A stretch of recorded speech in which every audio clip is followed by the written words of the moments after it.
Tengo 32 años, soy hombre y gano alrededor de $165,000 al año, sin contar las bonificaciones trimestrales que, en los buenos años, me elevan por encima de los $200.000. Llevo trabajando en esta industria desde que terminé la universidad. Empecé desde abajo, como estimador de proyectos ganando $35,000, hasta llegar a dirigir obras comerciales multimillonarias. Ha sido un camino duro, semanas de más de 70 horas, plazos imposibles, liderar equipos de más de 50 personas y resolver problemas que, si no se manejan bien, pueden costar cientos de miles de dólares. Mi situación familiar es, por decirlo de alguna forma, complicada. Mi padre lleva más de 10 años entre oportunidades, lo que en realidad es una forma educada de decir que vive en el sofá y está convencido de que el trabajo perfecto está por llegar. Tiene 58 años y no ha tenido empleo estable desde que la recesión de 2008 acabó con su carrera en ventas. Mi madre trabaja a tiempo parcial en una joyería local y apenas genera unos $18,000 al año,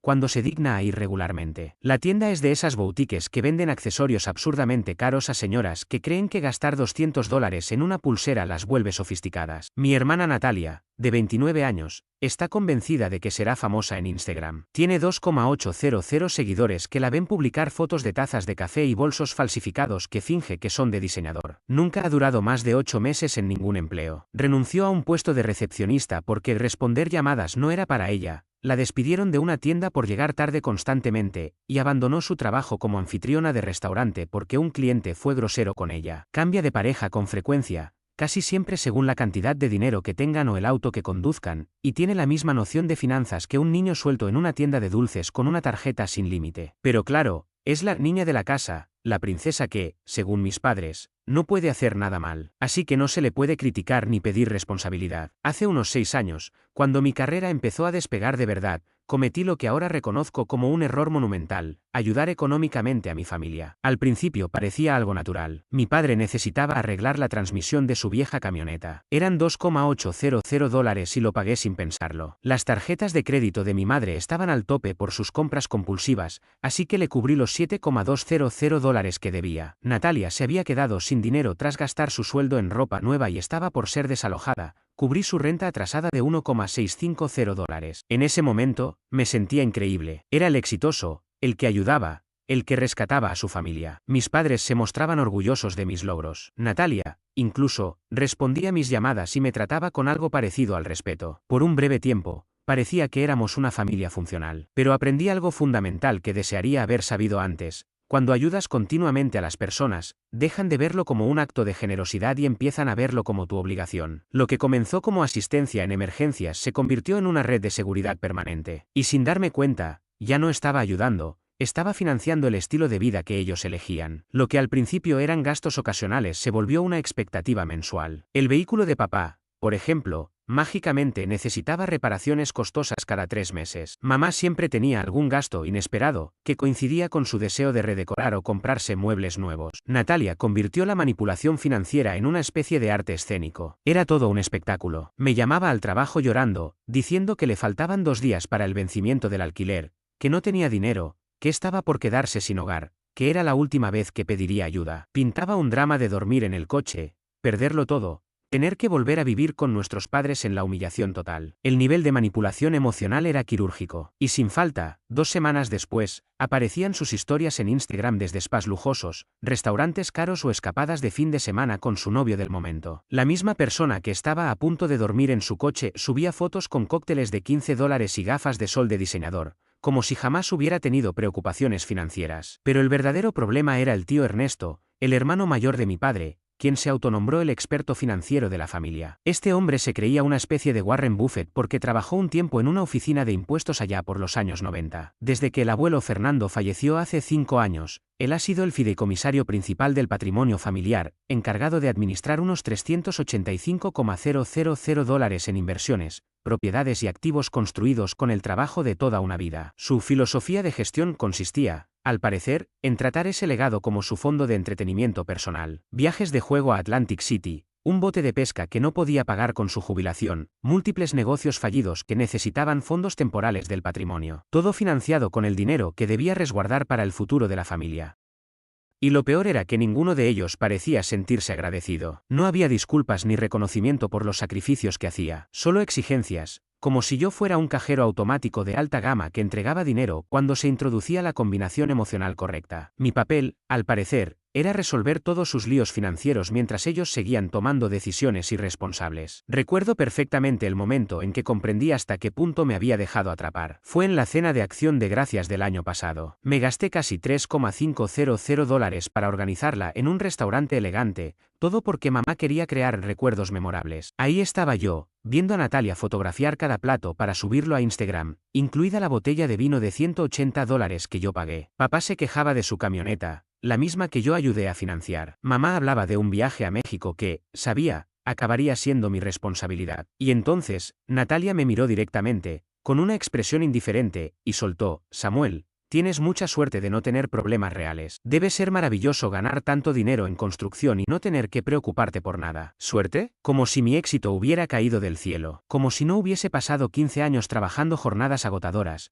cumpliendo plazos imposibles, lidiando con insomnio y ansiedad por el estrés, actualizándome constantemente en nuevas tecnologías y estrategias de gestión, para que mi propia hermana lo redujera todo a un simple golpe de suerte. Ese fue el instante en que supe que necesitaba un plan de escape. Jamás imaginé que tendría que aplicar tan pronto lo que venía reflexionando desde hacía tiempo. Y fue justo ahí donde entró en escena mi mejor amigo, Leo. Él fue la única persona que desde el principio logró ver con claridad cómo mi familia me manipulaba. Nos conocimos en la universidad, en los cursos de ingeniería. Nuestra amistad nació en largas noches de estudio, entre cafés, fórmulas y esa terquedad compartida por salir adelante, a pesar de que veníamos de hogares donde el apoyo económico era prácticamente nulo. Al final, yo me especialicé en gestión de obras de construcción, mientras que Leo siguió un camino más emprendedor. Fundó una pequeña pero creciente consultora especializada en optimización de procesos y sistemas para empresas medianas. Leo tiene una especie de sexto sentido para detectar mentiras y manipulación. Tal vez lo desarrolló por todo lo que vivió de niño. Durante años observó cómo se desenvolvía la dinámica en mi familia, y nunca tuvo reparos en compartir sus preocupaciones, aunque siempre lo hacía desde el cariño, no desde la crítica. Hermano, tu familia te ve como un cajero automático con patas, me decía cada vez que yo mencionaba que había vuelto a pagar algo por ellos. ¿Hace cuánto que no te preguntan cómo estás? ¿Si te sientes agotado? ¿Qué metas tienes en tu carrera? Siempre es hola seguido de una nueva solicitud de dinero. Yo solía restarle importancia. Para mí, la lealtad familiar estaba por encima de todo,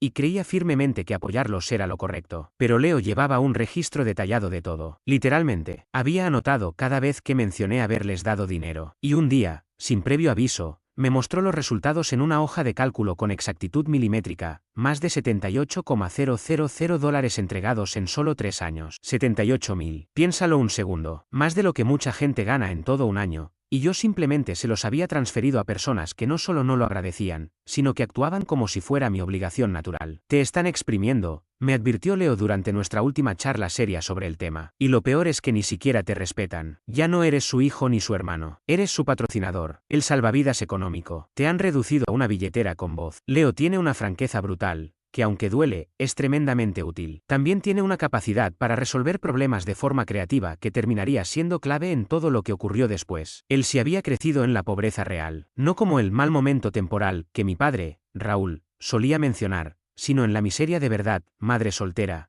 4 hijos, varios turnos al día entre limpieza y servicio de restaurante. Su padre los abandonó cuando él tenía apenas 11 años. Leo se pagó la universidad con becas, préstamos estudiantiles y turnos nocturnos en una gasolinera abierta 24 horas, aprovechando para estudiar entre cliente y cliente, muchas veces a las 3 de la madrugada. Así que cuando vio cómo mi familia se beneficiaba de mis logros sin aportar absolutamente nada a cambio, lo indignó profundamente. No por envidia, sino por justicia. Tu problema, me dijo una noche mientras jugábamos en línea, como solíamos hacer los fines de semana, es que estás usando una estrategia equivocada. Tú estás jugando ajedrez, y ellos, damas, usan las emociones para manipular, y tú respondes con lógica. Ellos te cuentan una historia triste, y tú les das un cheque para resolverlo. Estás permitiendo que usen tus propias reglas contra ti. Entonces, ¿qué sugieres? Que dejes de jugar a su ritmo y empieces a pensar como estratega. Eres un jefe de proyectos, ¿no? Solucionas problemas complejos todos los días, coordinas equipos, prevés errores. Pues empieza a tratar tu situación familiar como si fuera un proyecto más que necesita ser resuelto. Me reí al principio, pensando que exageraba. Pero esa conversación plantó una semilla. La idea de aplicar a mi familia el mismo enfoque analítico que usaba en el trabajo era tan lógica como aterradora. Y 2 semanas más tarde,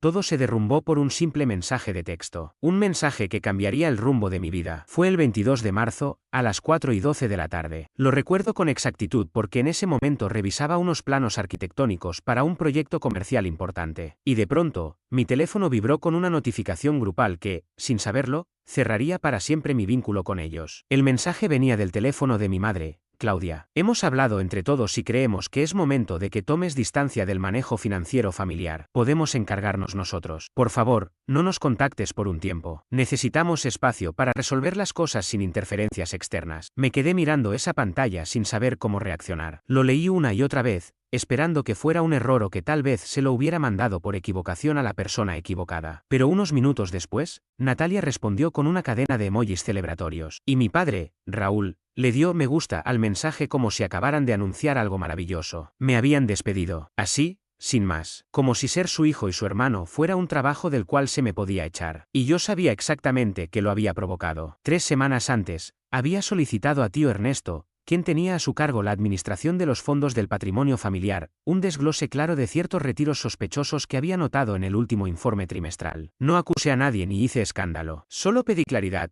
¿Podrías explicarme estos movimientos y para qué se usaron? Al parecer, pedir rendición de cuentas sobre el dinero que dejó abuelo Fernando era considerado una invasión a su privacidad. Para ellos, fue un acto de control que atentaba contra su autonomía. Mientras más lo pensaba, más rabia me daba. Estas personas me habían usado durante años como su respaldo económico, esperando que financiara sus decisiones sin recibir en retorno ni una pizca de apoyo real. Y el día que pregunté algo tan simple como ¿en qué se está usando el dinero del abuelo?, me convirtieron en el enemigo. Lo primero que hice fue llamar a Leo. Tenía las manos temblando mientras marcaba su número. Esto no puede ser real, dijo en cuanto le leí palabra por palabra el mensaje. Lo hicieron. Te dejaron fuera como si fueras un empleado que pueden despedir sin más. Yo tampoco podía creerlo. Después de todo lo que hice por ellos, de todo el dinero que aporté, de cada favor. Detente ahí, me interrumpió Leo con firmeza. Esto es, de hecho, lo mejor que podía pasarte. Te acaban de dar la justificación perfecta para cortar por completo. Ya no hay dudas. Mostraron exactamente quiénes son y lo que sienten realmente por ti. ¿Y la lealtad familiar? ¿Dónde queda eso? ¿Lealtad? ¿Te refieres a tu hermana publicando historias en redes desde destinos lujosos mientras tú cubres sus gastos básicos? ¿O a tus padres,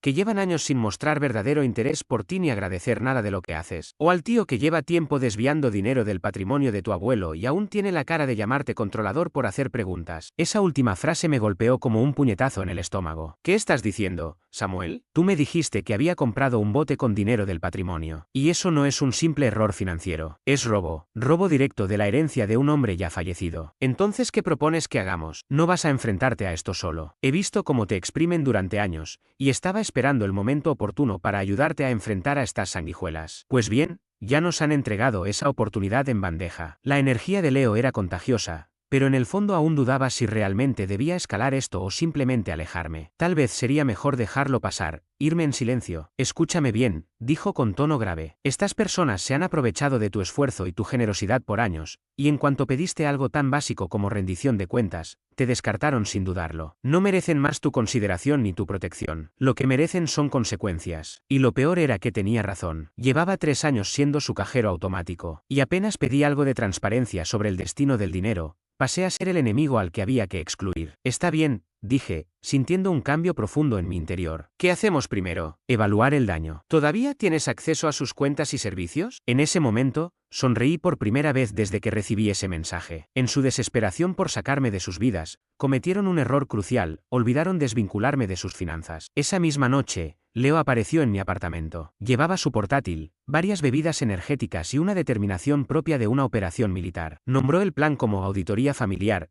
y comenzamos a listar cada cuenta, servicio o sistema financiero al que yo tuviera acceso. La lista fue mucho más extensa de lo que imaginaba. Resulta que era usuario autorizado en la cuenta principal de mis padres, un acceso que me dieron años atrás cuando Raúl tuvo problemas con su crédito. Tenía sus credenciales bancarias porque yo mismo los ayudé a abrir esas cuentas y configurar pagos automáticos. Además, yo era el titular principal de nuestro plan familiar de telefonía móvil, el seguro del auto y 6 servicios públicos, incluyendo agua, electricidad, gas e internet. Más importante aún, tenía acceso total al almacenamiento en la nube compartido, donde estaban los documentos legales del patrimonio del tío Ernesto, así como registros financieros sensibles. Y lo más sorprendente, yo figuraba como fideicomisario suplente en el testamento de abuelo Fernando. Al parecer, Todos lo habían olvidado, excepto yo. Esto es una joya, comentó Leo, observando los estados de cuenta. Es peor de lo que pensaba. En los últimos 6 meses, el tío Ernesto había retirado más de $30.000 del patrimonio para gastos personales. Raúl había sobregirado la cuenta familiar 11 veces, acumulando cientos en comisiones. Claudia, por su parte, había acumulado más de $13.500 en deudas con compras en canales de televisión. Pero lo que me dejó helado fue lo de Natalia. Ella había estado usando una tarjeta de crédito conectada a mi línea principal. Cargos en tiendas de lujo, restaurantes, spas y productos exclusivos. Todo sin mi permiso. Samuel, literalmente te ha estado robando durante meses, dijo Leo, repasando los movimientos. Mira esto, $750 en Louis Vuitton, $1,100 en una boutique del centro, $420 en un solo brunch, $280 en masajes, vive como una reina, pero con tu dinero. Sin embargo, lo más contundente fue la evidencia de la mala gestión financiera del tío Ernesto. Leo cotejó los documentos legales del fideicomiso con el historial de transacciones, construyendo un caso sólido de fraude. Esto no es simple descuido, es malversación, fraude y violación de deber fiduciario, aseguró mostrándome la pantalla. Usó dinero del patrimonio para el anticipo de ese bote, pagó su hipoteca con los fondos, y este retiro de $9,200 coincide con el mismo fin de semana en que publicó fotos en Atlantic City. ¿Cómo estás tan seguro de eso? Leo abrió el perfil del tío en redes sociales con una sonrisa que parecía sacada de un thriller policial. Nuestro brillante amigo publicó fotos en el Casino Borgata con fecha y ubicación. Coincide exactamente con el retiro. Misma fecha. Mismo monto. Es prueba irrefutable. Pasamos las siguientes 4 horas documentando cada hallazgo. Leo creó una carpeta cifrada en su servidor y subió copias de todos los estados de cuenta, transacciones sospechosas y cualquier documento que sirviera como prueba. Cuando terminamos, habíamos armado lo que bien podría considerarse un expediente criminal completo. Listo, dijo Leo, recostándose con una expresión de triunfo. Esto basta para hundirlos financiera y legalmente. La pregunta es, ¿qué vas a hacer con esta información? Me tomé unos segundos para pensarlo, mientras una claridad helada se apoderaba de mí. Quiero que sientan lo mismo que me hicieron sentir a mí, usados, traicionados, aprovechados y totalmente impotentes. Así se habla, dijo Leo, asintiendo con convicción. Pero debemos hacerlo con inteligencia. No podemos arrasar todo de inmediato. Era momento de actuar con precisión. Teníamos que aplicar una presión progresiva para que mi familia comprendiera con exactitud lo que estaban perdiendo y por qué lo estaban perdiendo. Leo me explicó lo que denominó la estrategia en cascada, un método estructurado para desmantelar poco a poco el sistema de apoyo del que se habían beneficiado durante años. La primera fase consistía en cortar lentamente su acceso a mis fondos y líneas de crédito, de modo que empezaran a notar la tensión financiera sin comprender de inmediato cuál era el origen del problema. En la segunda etapa, cerraríamos uno a uno todos los servicios y cuentas que yo financiaba, obligándolos a asumir sus propias responsabilidades básicas. La tercera etapa sería la más delicada, exponer el fraude de tío Ernesto ante las autoridades competentes y permitir que la justicia penal se encargara del resto. ¿Y qué hay de Natalia?, le pregunté. Leo sonrió con una expresión casi demoníaca. Tengo planes muy específicos para tu querida hermana, dijo, con un tono cargado de intención. Ha construido una vida entera de apariencias usando tu dinero, mientras te trata como si fueras basura. Ya es hora de que experimente lo que significa vivir en el mundo real. Decidimos comenzar con movimientos pequeños pero estratégicos, que se acumularan con el tiempo. La primera jugada fue llamar a mi compañía telefónica y eliminar a toda mi familia de mi plan celular. No hubo advertencias, ni explicaciones, ni oportunidad para que hicieran arreglos alternativos. Simplemente, sus teléfonos dejaron de funcionar en medio de cualquier conversación que estuvieran teniendo. En menos de 3 horas, tenía en mi bandeja de entrada más de 20 llamadas perdidas y 40 mensajes de texto de diferentes familiares, todos tratando desesperadamente de entender por qué sus celulares se habían apagado de repente. Algunos estaban confundidos, te olvidaste de pagar el plan. Otros eran más exigentes, soluciona esto ahora mismo, y los más desesperados, necesito el teléfono para el trabajo, Samuel, por favor. No respondí a ninguno. El siguiente paso fue desvincularme como usuario autorizado en todas las cuentas de servicios, electricidad, gas, internet, agua, todo lo que se había pagado automáticamente con mi tarjeta de crédito. Llamé a cada empresa, cancelé los pagos y les informé que ya no era responsable de esos servicios. La belleza de este enfoque, me explicó Leo con entusiasmo, es que no pueden culparte directamente. Todo parece una serie de problemas administrativos. No tienen cómo saber que es parte de un plan. Tendrán que resolver cada situación por separado, sin ver la conexión entre ellas. El tercer paso fue con el seguro del automóvil. Durante años, Toda mi familia había estado incluida en mi póliza grupal, ya que resultaba mucho más económica así. Llamé a mi agente y los eliminé del plan con efecto inmediato. Fue ahí donde las cosas se pusieron verdaderamente interesantes. Al día siguiente, Raúl, mi padre, fue detenido por la policía cuando iba camino a la ferretería. Era un control de rutina. Lo que debía ser una advertencia leve se convirtió en un desastre cuando el oficial verificó que su vehículo no tenía ningún seguro vigente. Resultado: una multa de $450, el coche incautado en el acto y suspensión de su licencia hasta que pudiera presentar una nueva cobertura. Me llamó gritando, furioso, convencido de que la aseguradora había cometido un error y exigiendo que solucionara todo de inmediato. No contesté, dejé que su llamada fuera directo al buzón. Mientras tanto, Natalia descubría que su pasatiempo favorito, saturar tarjetas de crédito con compras lujosas, había llegado a su fin. Me comuniqué con la compañía de crédito, la eliminé como usuaria autorizada y comencé a disputar todas sus compras de los últimos 6 meses como cargos no autorizados. El bolso Louis Vuitton de $750 fue devuelto. La compra de $1.100 en tiendas de diseñador quedó anulada. Cenas caras, tratamientos de spa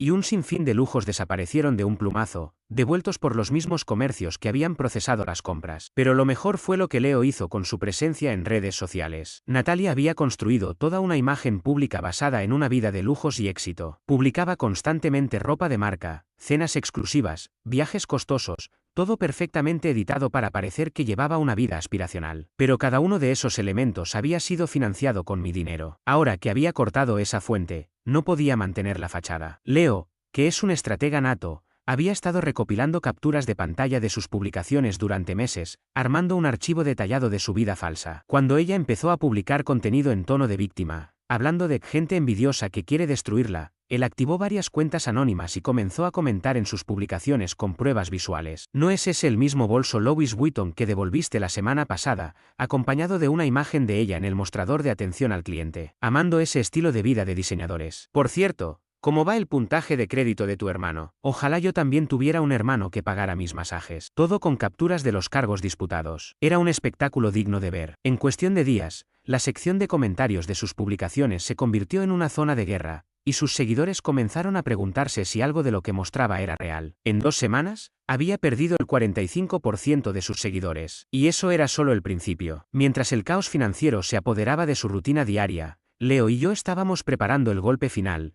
presentar ante las autoridades la evidencia del fraude sistemático que tío Ernesto había cometido. ¿Recuerdas que yo era coadministrador de la herencia de abuelo Fernando? Pues bien, ese cargo otorga autoridad legal, especialmente cuando el administrador principal está desviando fondos y rompiendo sus obligaciones fiduciarias. Con la ayuda de Leo, investigamos cada paso necesario para reportar mala conducta de un fideicomisario y preparamos un archivo tan sólido que, según Leo, haría que cualquier fiscal se frotara las manos. Incluimos estados bancarios, recibos, publicaciones en redes sociales, movimientos con tarjetas, patrones de comportamiento, todo lo necesario para demostrar, sin ninguna duda, que tío Ernesto había estado saqueando la herencia para beneficio propio durante mucho tiempo. Pero antes de activar esa bomba legal, queríamos darles una última oportunidad para demostrar quiénes eran en realidad y qué les importaba. Así que redacté un correo dirigido a todo el grupo familiar. El tono era formal, claro y absolutamente razonable. Hola a todos. He estado revisando algunos documentos financieros relacionados con el patrimonio de abuelo Fernando, y he detectado ciertas irregularidades que deben ser investigadas. Como fideicomisario suplente, tenía la responsabilidad legal de investigar ciertas irregularidades. Así que le envié un mensaje formal a mi tío Ernesto solicitando explicaciones detalladas sobre varios retiros hechos desde las cuentas del patrimonio. La solicitud incluía una lista con 18 transacciones sospechosas que, en total, sumaban más de $52,000. La respuesta no se hizo esperar. Fue inmediata, perfectamente coordinada, y justo como Leo y yo habíamos anticipado. Tú no tienes autoridad alguna para cuestionar mis decisiones o cómo administro este patrimonio, fue la respuesta de tío Ernesto. Me he encargado de todo esto sin necesitar que alguien me supervise o interfiera. La reacción de mi padre, Raúl, fue todavía más indignante. Samuel, estás completamente fuera de lugar. Ernesto sabe perfectamente lo que hace y no tiene por qué justificar nada ante ti. Mi madre, Claudia, se sumó con su tono habitual. Esto es exactamente por lo que pedimos espacio. Estás siendo controlador, irrespetuoso y totalmente inapropiado. Y luego Natalia, con su típica falta de empatía. Por favor, ¿puedes dejar en paz a todos por una vez? Tu obsesión por el dinero y el control da miedo. Ninguno de ellos se tomó un segundo para cuestionar el tema del dinero desaparecido. Nadie mostró la más mínima preocupación por un posible fraude o mala gestión del legado de abuelo Fernando. Simplemente se cerraron en banda y me atacaron por hacer preguntas legítimas, basadas en documentación real. Perfecto, dijo Leo al leer sus respuestas. Nos acaban de entregar todo lo necesario para demostrar que esto no es un drama familiar ni un conflicto personal. Es una conducta criminal y todos están ayudando a encubrirla. Esa misma tarde, presenté denuncias formales ante la oficina del fiscal general del Estado, alegando negligencia del fiduciario, mala praxis en sus funciones y posibles actos de malversación. También envié toda la documentación al fiscal del distrito local y a la División de Investigación de Fraudes del IRS. ¿Cuánto crees que tardarán en darse cuenta de lo que está pasando? Le pregunté a Leo. Por lo que he visto en otros casos, en menos de 48 horas Ernesto recibirá una llamada bastante incómoda por parte de un abogado del gobierno. Los fraudes en herencias se toman muy en serio, especialmente cuando hay tanta evidencia documentada. Y, como de costumbre, Leo no se equivocó. Justo 2 días después, mi padre me llamó, completamente alterado. Samuel, ¿qué hiciste? La policía quiere hablar con Ernesto por la gestión del patrimonio. Han congelado todas las cuentas. Tu madre está fuera de sí. No entendemos nada. He cumplido con mi deber, respondí con calma. Reporté lo que la ley me exige cuando un fideicomisario suplente encuentra evidencia de malas prácticas. Ni más ni menos. Pero Ernesto dice que todos los retiros eran legítimos. Papá se robó más de $52,000 del patrimonio de abuelo Fernando para comprarse un bote y pagar sus deudas de apuestas. Las cuentas no fueron congeladas por venganza, sino porque tu cuñado cometió varios delitos y violó sus obligaciones legales. Del otro lado de la línea, hubo un silencio absoluto. Tenemos que hablar de esto. No tenemos nada que discutir. Dejaste en claro que no querías que yo me involucrara más en los asuntos financieros de la familia. Objetivo cumplido. Colgué y apagué el teléfono. Me invadió una sensación de paz que no había sentido en años. A la mañana siguiente, Leo me despertó con una sonrisa. Ernesto había sido arrestado en su casa y acusado formalmente de múltiples cargos: fraude patrimonial, malversación de fondos y violación de deber fiduciario. La noticia apareció en primera plana del periódico local. Su fotografía ocupaba media página, con el titular: Hombre local acusado de fraude en herencia familiar. El artículo detallaba cómo había robado más de $55,000 del patrimonio de su difunto padre para cubrir gastos personales, deudas por apuestas y lujos innecesarios. Mi teléfono no paró de sonar desde ese momento. Llamaban mis padres, Natalia, tía Verónica, e incluso familiares lejanos con los que no tenía contacto desde hacía años. Dejé que todos los mensajes fueran a buzón de voz. Los escuché más tarde, con Leo, mientras jugábamos videojuegos y comíamos comida rápida. Era como una comedia involuntaria. Las prioridades de cada uno quedaron perfectamente claras. Mi madre, entre sollozos incontrolables: Samuel, por favor, llámame. Los abogados dicen que Ernesto podría ir a prisión. Todas las cuentas están congeladas y no tenemos cómo pagar una defensa legal. Necesitamos tu ayuda urgente para arreglar esto. Mi padre, con un tono derrotado: Hijo, sabemos que no manejamos esto de la mejor manera, pero seguimos siendo familia. Ernesto cometió errores, sí, pero no merece acabar en la cárcel. ¿No podrías retirar los cargos y resolver esto entre nosotros? Natalia, desesperada: Esto es una locura total. Ernesto no es un criminal, solo cometió errores con el dinero. Además, me quitaron mis cosas, arruinaron mi crédito y no puedo ni comprar comida. Arregla este desastre. Y la más reveladora fue tía Verónica, esposa de Ernesto. Samuel, no sé qué crees que estás logrando, pero estás destruyendo esta familia. Rick es, en el fondo, un buen hombre que se equivocó. Si tuvieras un poco de decencia o lealtad familiar, estarías ayudándonos, no atacándonos cuando más lo necesitamos. Leo y yo nos reímos con incredulidad mientras escuchábamos todo eso. Ninguno asumía responsabilidad alguna. Nadie se disculpaba por cómo me trataron ni por haberme utilizado durante años. Siguen sin entender lo que está ocurriendo, comentó Leo, divertido. No les molesta lo que le hicieron a tu abuelo o a ti. Les molesta que, por fin, eso tenga consecuencias. ¿Crees que deba responderles? Todavía no. Déjalos un tiempo más. Necesitan darse cuenta, de verdad, de que esa vida que llevaban gracias a ti se terminó. Solo así podrán cambiar en serio. Y tenía razón. Con el paso de las semanas, la magnitud de su dependencia económica hacia mí quedó completamente al descubierto. Sin mi respaldo financiero, todo su sistema se vino abajo de forma estrepitosa. El camión de papá fue embargado porque ya no podía pagar las cuotas mensuales. Mi madre tuvo que cancelar el viaje a México que ya tenían planeado y comenzar a trabajar turnos extra en la joyería solo para poder cubrir los gastos básicos. Natalia, por su parte, Terminó regresando a vivir con mis padres porque no podía costear el alquiler ni cubrir lo mínimo para subsistir. Sus aspiraciones de convertirse en influencer en redes sociales se vinieron abajo cuando los agentes de embargo le retiraron todas sus supuestas marcas de diseñador. Fue entonces cuando me enteré de que, durante los últimos 2 años, yo había estado firmando como aval del contrato de arrendamiento de la casa donde vivían. Al desvincularme legalmente del contrato, el propietario revisó los ingresos reales del grupo familiar y determinó que no cumplían con los requisitos para seguir habitando la propiedad. Les dieron 30 días para abandonar el lugar. Pero el mayor problema era otro: los costos legales que se acumulaban con rapidez. Tío Ernesto enfrentaba cargos por fraude y necesitaba urgentemente a un abogado penalista especializado en delitos de cuello blanco. Ese tipo de defensa no es precisamente barata. Las estimaciones iniciales rondaban los $35.000. Con sus finanzas completamente destrozadas, no tenían ninguna posibilidad de afrontar ese gasto por cuenta propia. Fue entonces cuando mi padre, Raúl, finalmente dejó de lado el poco orgullo que le quedaba y vino a buscarme en persona para hablar. Era sábado por la tarde y me encontraba trabajando desde casa. El timbre sonó. Al revisar las cámaras de seguridad, vi a mi padre en la puerta. Parecía haber envejecido 15 años en el último mes. Llevaba puesta una camisa arrugada, el cabello en completo desorden y una expresión que gritaba derrota. Muy lejos del hombre que años atrás me sermoneaba sobre el deber familiar y saber cuál era mi lugar. Decidí dejarlo esperando allí durante 10 minutos, observando desde el monitor cómo se movía con nerviosismo, ensayando una y otra vez lo que probablemente era su discurso. Finalmente abrí la puerta. «Samuel», dijo con voz apenas audible, «por favor, necesitamos hablar». ¿Hablar de qué exactamente? ¿Sobre Ernesto? ¿Sobre cómo se vino abajo todo lo de la familia? ¿O sobre lo equivocados que estuvieron todo este tiempo? Lo dejé pasar a la sala, pero no le ofrecí asiento ni nada de tomar. Se quedó de pie, incómodo, mirando mi sala bien decorada, los dispositivos electrónicos de alta gama, mi vida claramente estable, todo lo que había logrado construir desde que dejé de mantener económicamente a otros adultos. «La verdad es que arruinamos todo», dijo con un temblor en la voz. «Te fallamos durante años, abusamos de tu generosidad y cuando intentaste ponernos límites, te excluimos como si no valieras nada. Lo sabemos, y aunque no lo merecemos, venimos a pedirte perdón. Un perdón sincero». «¿Qué tan desesperados están?». Vi cómo sus hombros caían por completo ante la pregunta. Su voz,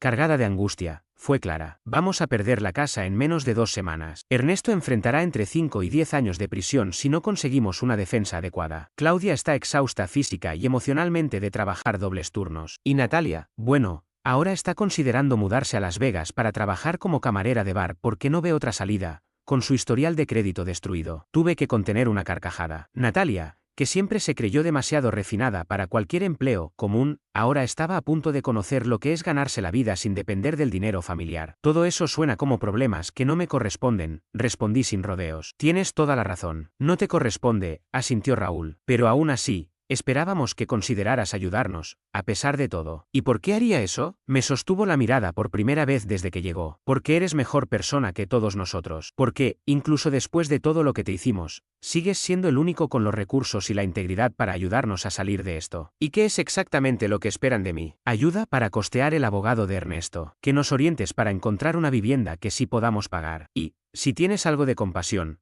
que nos permitas volver a formar parte de tu vida». Fingí reflexionar por unos segundos, lo justo para que la esperanza se le asomara en los ojos. «No», dije con firmeza, «ustedes no pueden pasar 3 años tratándome como un cajero automático con patas, eliminarme de sus vidas cuando empiezo a exigirles responsabilidades, y luego volver rogando ayuda cuando todo se desmorona. Así no funcionan las cosas». «Pero nos disculpamos, estamos sinceramente arrepentidos». «Se disculpan ahora porque están desesperados, no porque realmente comprendan lo que me hicieron. Si Ernesto no estuviera enfrentando cargos, si no hubieran perdido el control de sus finanzas, si todavía pudieran mantener su estilo de vida sin mí, ¿estarías aquí pidiéndome perdón? ¿O seguiría siendo el problemático que incomoda con sus preguntas?». No respondió. Sabíamos la respuesta. «Esto es lo que va a pasar», continué con tono definitivo. «Ernesto va a declararse culpable y pasará un buen tiempo en prisión, porque es un ladrón que estafó al patrimonio de su propio padre fallecido. Tú y mamá se mudarán a una vivienda que puedan pagar con sus ingresos reales. Natalia buscará un empleo de verdad y aprenderá cómo funciona la vida sin el respaldo económico familiar. Y ustedes vivirán las consecuencias de haberme tratado como un estorbo durante años. ¿Y tú qué harás?». «Yo seguiré con mi vida, rodeado de personas que me valoran como ser humano, no como una fuente de dinero. Empezando por Leo,